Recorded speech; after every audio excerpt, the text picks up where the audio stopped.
मैं हूं आफाक अहमद और आप देख रहे हैं न्यूज़ NSO इंडिया। इस वक्त हम धारावी में मौजूद हैं और धारावी में हमेशा शिकायत रही है कि उर्दू मीडियम स्कूल नहीं है, कोई बड़ा कॉलेज नहीं है जिसके लिए धारावी कर जो है बाहर जाकर पढ़ते हैं। कोई माहिम जाता है, कोई सायन जाता है, कोई वडाला जाता है। लेकिन अब जो यहाँ पर व्यवस्था हो रही है, आप देखिए कि किस तरह से काम शुरू हो चुका है। यहाँ पर अब धारावी करों के लिए कॉलेज बनाया जा रहा है। अब उनके बच्चों को बाहर जाना नहीं होगा, यहीं से वो कॉलेज पढ़ सकेंगे और अपनी शिक्षा को आगे बढ़ा सकेंगे। आइए हमारे साथ भास्कर सेठी जी हैं, इनसे जानते हैं कि सर किस तरह से काम शुरू हो रहा है, क्या क्या काम है ये धारावी के अंदर।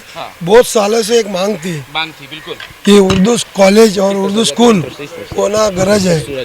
तो मैं बचपन से सुनता आया था, हर इलेक्शन का टाइम पे अपोजिशन लोग चिल्ला कर बोलते थे कि धारावी के अंदर एक उर्दू स्कूल चाहिए और कॉलेज, इसके साथ में कॉलेज।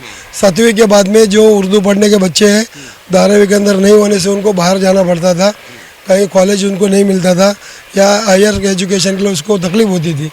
तो यहाँ के लोग चिल्लाने के बावजूद उसको ऊपर यहाँ के जो सत्ताधारी है, यहाँ के जो जीत के आए हुए लोग हैं, उसको ऊपर कभी उसमें ध्यान नहीं दिया और उसको करने का उन्होंने प्रयत्न भी नहीं किया। हम सिंधे साहब के पार्टी में जाने के बाद 1-2.5 साल होने को आया, तो जाने के साथ इमीडिएट साहब के पास हम जाकर बोले कि धारावी का सबसे बड़ा समस्या आज एक कॉलेज स्कूल है जो महानगर पालिका का है, उसके अंदर 6 से 7 हज़ार बच्चे लोग पढ़ते हैं। हर जगह में बच्चे महानगर पालिका का स्कूल से कम होते हैं, लेकिन यहाँ पर बढ़ते हैं।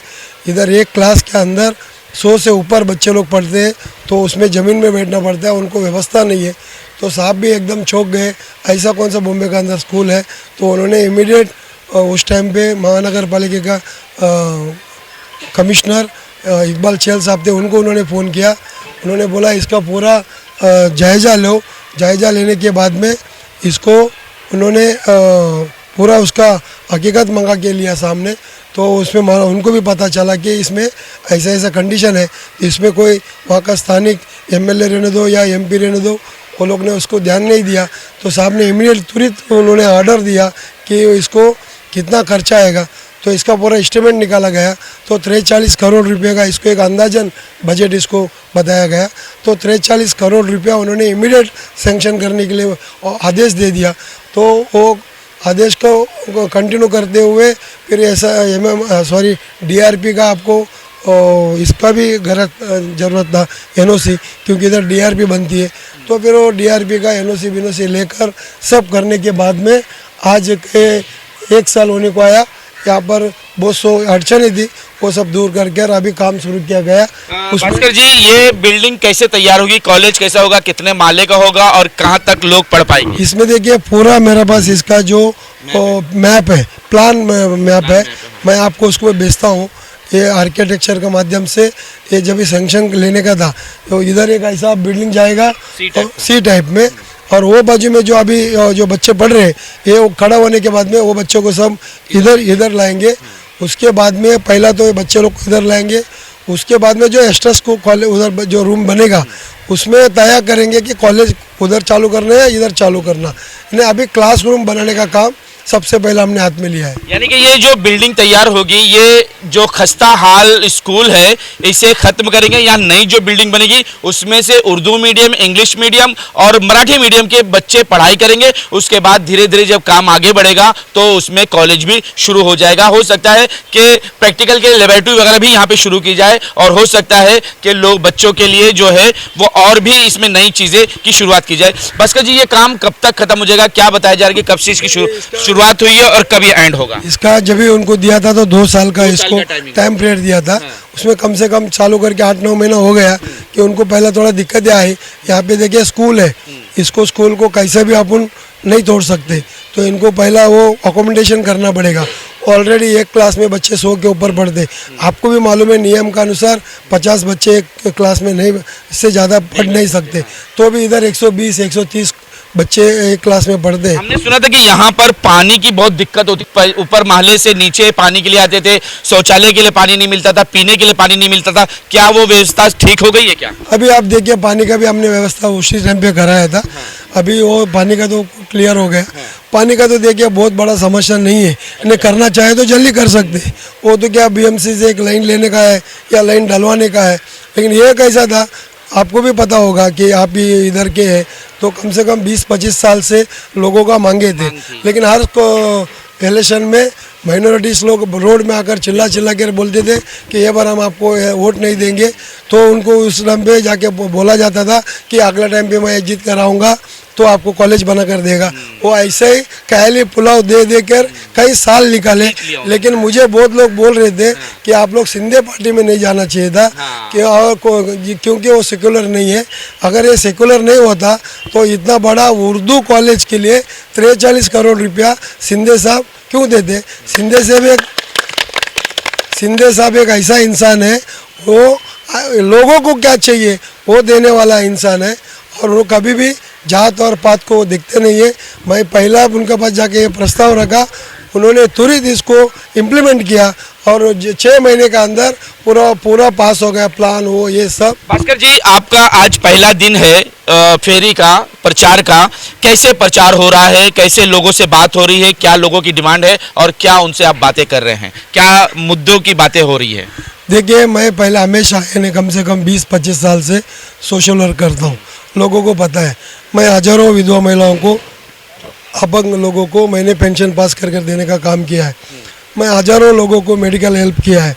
हर साल कम से कम 4 से 5 हज़ार बच्चे लोगों को 7वीं से लेके 11वीं से लेके 15वीं तक का बच्चे लोगों को मैं बुक देने का काम करता हूँ। उसमें 700 से लेके 7,000 रुपये का उसका कीमत होती है। तो हर साल इतना बड़ा मैं पैमाने पे काम धारावी के अंदर करता हूँ। उसके अलावा कई कामें हैं वो मैं करता हूँ। जब ये लाड़की बहन का योजना धारावी का महाराष्ट्र शासन ने लाया, तो धारावी के अंदर अवेयरनेस करने के लिए मैं 2 टैक्सी में बंगा लगाकर पूरा धारावी घुमाया, और मेरे खुद के ऑफिस में 13 से 14 हज़ार लोगों का मैं फॉर्म भरा। आज धारावी के अंदर 33,000 लोगों को जो पेंशन मिलती है, उसमें कहीं ना कहीं मेरा भी योगदान है कि पैसा तो महाराष्ट्र शासन का है, लेकिन उनको मेहनत मैंने उनको दिलाने में भी मैंने बहुत किया है। ऐसा बहुत सौ काम है जो लोगों को वो गरज है, वो काम मैं किया है। सर, 188 को आप कैसे देखते हैं? यहाँ के जो मुद्दे हैं, कई ऐसे इलाके जहाँ पर बाथरूम की, शौचालय की दिक्कत है, कहीं ऐसी जगह जहाँ पे पीने का पानी नहीं आ रहा है, कई ऐसी जगह जहाँ गली नाले हमेशा भरे रहते हैं, उसको कैसे देखते हैं और कैसे उसको आप खत्म करेंगे उस परेशानियों को? देखिए, मैं उस वार्ड में आधे वार्ड में पहला नगर सेवक करके काम किया हूँ, आधे वार्ड में। वो बाद में वार्ड चेंज हो गया, तो आधे वार्ड का तो मुझे पूरा पता है, लेकिन आधा वार्ड में आज आप घूमकर देखो उसका। मैं जब भी वो वार्ड को छोड़कर दूसरा वार्ड में हम लोग हार गए इलेक्शन, तो उस टाइम पे वो वार्ड का जो कंडीशन था, आज अगर आप देखोगे कई जगह में चलने को नहीं होता, बास मार रही है। आज अभी हमने सर्वे किया, एक जगह देखा, वो सामने पूरा बाथरूम का कचरा पूरा जमा है और उसके सामने छोटे छोटे बच्चों का घर है, पूरी फैमिली लोग रहते हैं। अभी आपको वो भी आप बता रहे हो, एक टेकड़ा मस्जिद करके वहाँ पे है, वहाँ पे एक फुटपाथ ऐसा है, सॉरी एक छोटा सा रोड है, मच्छी गली। वो रोड के ऊपर आज आप चल नहीं सकते हो, हजारों आदमी उसमें से रोज आना जाना करते हैं। तो आज एक कॉन्ट्रैक्टर को बेचकर मैं बोला उसको तुरंत आज 2-4 दिन के अंदर सफाई नहीं नया बना के देने का आदेश दे दिया मैं। तो देखिए कि जिस तरह से भास्कर शेट्टी ने काम किया, वो तो आपको पता ही है कि वो जिस तरह से लोगों के बीच रहे हैं, उन्होंने लाड़की बहनाओं को हजारों रुपए का फायदा करवा के दिया है, उन्होंने फॉर्म भर के दिया और आज भी सरकारी योजना के तमाम जिनको चाहिए वो वहां आ सकते हैं। इनके यहाँ एक बंदा बैठा होता है जो लोगों के फॉर्म भरता रहता है। लेकिन भास्कर जी, हम ये चाहेंगे, क्या इस बार लोग आपकी तरफ आएंगे? क्या वोटों में जिस तरह से एमएनएस अपनी तरफ खड़ी है, उद्धव साहब एक तरफ खड़े हैं, और बार बार यही कहा जाता है ना मुस्लिम और मराठी, यानी कि मामू, ये मामू वाला क्या है? क्या मुसलमान और मराठी मिलकर आप तक आएंगे? क्या उनका वोट आपको मिलेगा क्या? नहीं, देखिए, जो इंसान काम करता है उसको तो लोग चाहेंगे, क्यों? उनको एक दिन के लिए नहीं, 5 साल के लिए आदमी चाहिए, बरोबर है? पार्टी नहीं, चेहरा देख के काम करे कि कौन काम करने वाला। आज आप मेरे कार्यालय में आकर आप देखिए, मेरे शाखे में आकर माइनॉरिटी का कम से कम 50% लोग माइनॉरिटी आते हैं मेरे पास। 50% से ऊपर लोग बेनिफिट्स लेने के लिए भी आज इलेक्शन का टाइम पे सामने से आकर वो लोग बोलते हैं। आपका कौन सा पार्टी है उससे हमको कोई लेना देना नहीं है, वो हमको भास्कर शेट्टी से लेना देना है। ये महानगर पालिका का वाटर गटर मीटर का समस्या दूर करने वाला इलेक्शन है। ये कोई देश चलाने वाला इलेक्शन नहीं है या राज्य चलाने वाला इलेक्शन नहीं है। ये छोटा गली के अंदर नाले के अंदर जो साफ सफाई देखने वाला ये काम का ये इलेक्शन है।